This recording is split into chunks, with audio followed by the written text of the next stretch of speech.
होलिका दहन क्यों मनाया जाता है? हिंदू धर्म में होलिका दहन का आयोजन बड़े हर्षोल्लास के साथ किया जाता है। इस पर्व को फाल्गुन मास के शुक्ल पक्ष की पूर्णिमा तिथि के दिन मनाया जाता है। साथ ही इससे जुड़ी कथा का भी विशेष महत्व है। होलिका दहन की पौराणिक कथा क्या है, तो जानिए।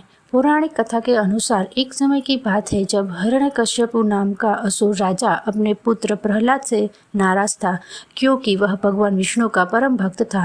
हिरण्यकश्यपु चाहता था कि उसका बेटा केवल उसकी ही पूजा करे, लेकिन प्रहलाद ने भगवान विष्णु की भक्ति नहीं छोड़ी।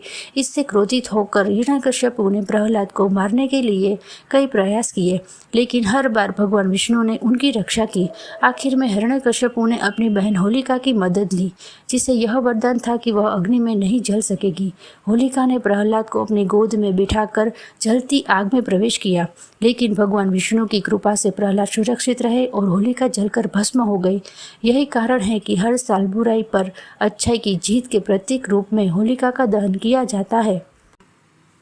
होलिका दहन की परंपरा सदियों से चली आ रही है। इसे नकारात्मक ऊर्जा के नाश और सकारात्मक के आगमन का प्रतीक माना जाता है। इस दिन लोग होलिका की परिक्रमा करते हैं और घर परिवार की सुख शांति और समृद्धि की कामना करते हैं।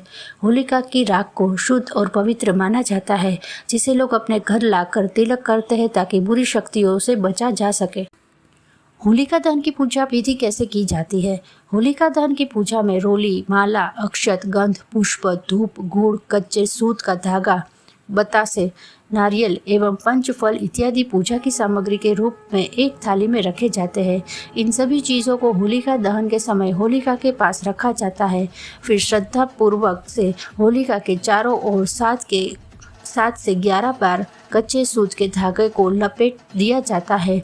होलिका दहन के बाद सभी सामग्रियों को एक एक करके होलिका में आहुति दी जाती है और फिर जल से अर्घ्य प्रदान किया जाता है।